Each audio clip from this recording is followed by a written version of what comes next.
I'm going to show how you can solve this problem right here. Find value m if lines y is equal to mx plus 4 and y is equal to negative 2x minus 1 run perpendicular. What does perpendicular mean again? So you might ask yourself this question. Understanding what perpendicular means for lines is the key to solving this problem. You maybe remember that, oh, perpendicular means you have to do the negative reciprocal. Yes. So you have to do the negative reciprocal. So what does that mean? So that means that if you have two lines like this and something like this, perpendicular means that they have to cross at a 90-degree angle here. If you're doing this problem for the first time, I would actually recommend that you actually graph it. So here, let's graph y is equal to minus 2x minus 1 here.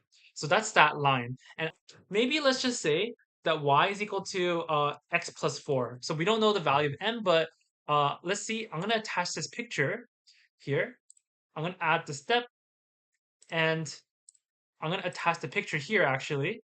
And I'm going to ask, does this work?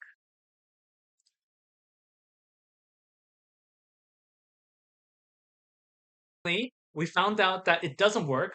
And then if you look closely as to why it doesn't work, it's because these are not negative reciprocals. So what is a negative reciprocal?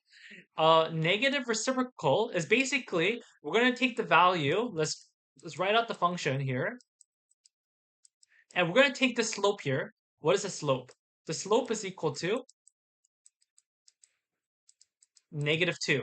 And negative reciprocal basically means that we're going to apply the negative. And then reciprocal is basically the same as flipping the number. So we're going to have to we flip the number because any number can actually be written over 1. So when we flip it, it becomes 1 over 2. So now let's go into the picture again. And now instead of this kind of value that I put, now I'm going to put 1/2. M is equal to 1 over 2 should be the answer.